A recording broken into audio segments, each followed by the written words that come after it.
So super important video today. I want to talk about what to do with profits. If you're not taking profits, what are you doing, first of all? And I'm going to come out, do I have permission to just be really straightforward and really blunt with you? I think if you've been in this game for 3 months, 6 months, 12 months, I've worked with clients and seen people who are like, oh, I've been in this for like 4 years. And they've never actually benefited from it because they've never actually locked in profit. It's like greed takes over, not in like a bad evil way. I'm just saying greed takes over and we think maybe we can make a little bit more. We never actually lock in profit. I see people ride assets all the way up and all the way down.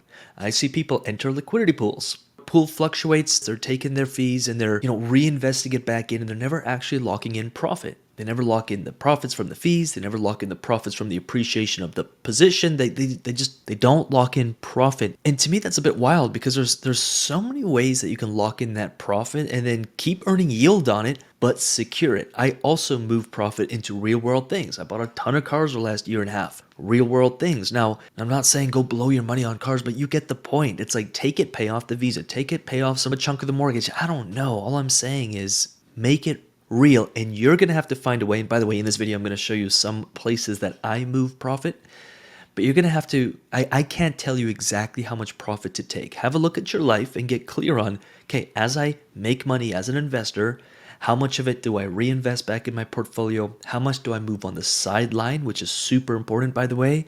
And how much do I move into, bills or life or whatever? That's ultimately for you to decide. So for me, last year, a piece of this house and then a bunch of cars was off-ramping profits from crypto, from DeFi into fiat and buying or helping purchase some of those purchases. Then another big piece of it was, especially when crypto was at like 30s and 40,000 and 20,000, 16,000, a lot of the profits were being moved into Bitcoin and Ethereum, which over the last 2 months has paid off very, very nice. And then another portion moves to the sidelines. So I'll use protocols like XtraFi, 6-7% on stables to just do nothing, sit on the sidelines and wait to deploy if the markets present an opportunity. There was someone in the YouTube comments who's like, haha, yo, crypto's probably not going to go to, Bitcoin's probably not going to go to 160. Everything is going to crash. Okay, that scenario can absolutely play out. I want to be positioned and ready for anything that happens. So I want to be investing in assets that I see super long-term potential. I can't specifically predict when that appreciation, when those targets, when Bitcoin will be 200. All I know is at some point it will be. And so I want to use yield farming. I want to use DeFi or cash flow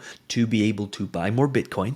But I also don't go 100% all in on just one asset, and I'm never 100% all in invested. The closest I've ever been to being absolutely pretty much like I have nothing on the sidelines, I'm fully invested, was during the last bear market. Like I did not have any dollars on the side. I kept on-ramping more, and like any dollar I could get was going into crypto. But in the current markets, I'm never 100% in the markets, and I'm never 100% in on any one asset. I was heavy on Bitcoin. Now I flipped to being way more heavy on ETH because of the altcoin cycle. By the way, do let me know. I can make more videos on the altcoin seasons and cycles and the cycles within the cycle. Super important stuff to know. Do let me know in the comments if you want more content around that. But all I'm saying is I am always positioned in a way where I can deploy capital if the markets present an opportunity. So here on XtraFi, I've got, 50K making me 7%. Again, is that going to make me rich? No, but something is something. Over on Aave, it looks like I got 25K over on the BNB chain. I've got almost 100 grand over on Polygon. I've got another $50,000 over on Base. And then just to be transparent, not everything is always in a protocol either. Like I am okay just sitting on stable, and I do like to secure it in sometimes cold storage wallets. Or over here on my Tangem, I've got a few Tangems. This one's got 300K. This one's got $210,000 of stable coin. This is not producing me a yield, and I'm okay with that. I'm patient. There's going to be some really juicy opportunities in the markets. How do I know? Because there's always something that happens, and I just want to be ready for it. And all this message is, and let me know in the comments, hit the like, subscribe. My core message is constantly stack profit, always be taking a little off. Oh, you're hitting all-time highs, take a little off. Oh, you're up 20-30% on that coin or token, take a little off. Store it, stack it, dry powder. Oh, your yield farming positions are paying you this much? Perfect, stack it. Oh, your yield farming positions are up 25% because of the appreciation of the pool? Awesome. Take some off the top. We have a 10% rule. Take some off the top, stack it. And then guess what? When all hell breaks loose, which it could at any moment, you're not sitting there depressed. You're like, oh, wait, I've got I've got really solid assets that I've been stacking that I love. I don't care. That portfolio value, of course, is going down, but I've got dry powder on the sidelines where I can take advantage of that opportunity. And so you become opportunistic. You're never like, you never feel like it just blows my mind that people don't like this video in the comments. Let's just make an agreement.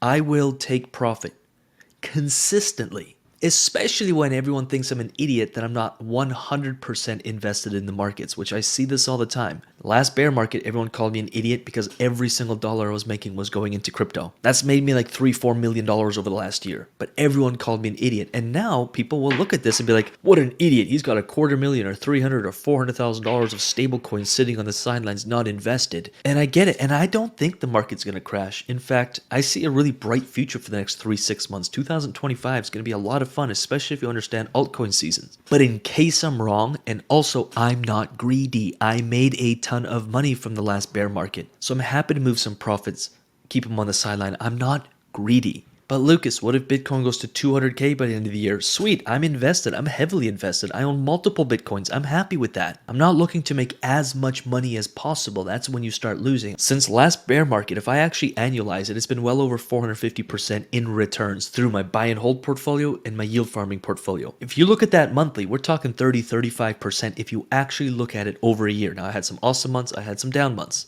I had some Bitcoin run from 16,000 to 108,000. Like, when you look at when you build a diversified, holistic portfolio, you can make ridiculous returns. It's when we start fixating on like, oh, this one asset, I'm betting my entire future on it and I never take profit because it's going to the moon. You're gambling and you're most likely going to lose. I hope you get super lucky and you just become a freaking billionaire. I genuinely hope that. I know in the crypto space, people are kind of weird. Like they wish poorly upon someone who, is investing in an asset that they're just like, they don't believe in. They're just like, haha, you're going to lose all your money and I hope you never. I'm just like, I hope you win doing your gambling. But statistically, the probabilities are against you. That's all I'm saying. Lock in profit, invest in protocols and in assets that have a solid foundation. There's footing there, and play the long game. You add those things together and you create cash flow with the assets you hold. Like, you cannot lose as long as you're invested for the long term and you take profit along the way so you can scoop up opportunities as they present themselves. So again, one last time in the comments, I will lock in profit. I'm holding you to it. With that said, I'm going to get out of here. We've been doing some major updates to our free course. If you haven't checked that out yet, do check it out. And we've actually done some massive updates to our fast track program. In the past, it was accessible to a very select type of investor who had a decent size of capital, but we just kept getting the same message over and over and over. I'd love to join. It's just a little bit out of my price range, or, I don't have the minimum amount of capital. We've made some massive changes. We actually joined Accelerator and Fast Track together, created a 1-year-long mastermind with multiple payment options, and like some of those start at in the $2,000 range, which now makes our Fast Track, our mastermind, super accessible to investors who really want to take this seriously. There's been some massive updates to the Fast Track program.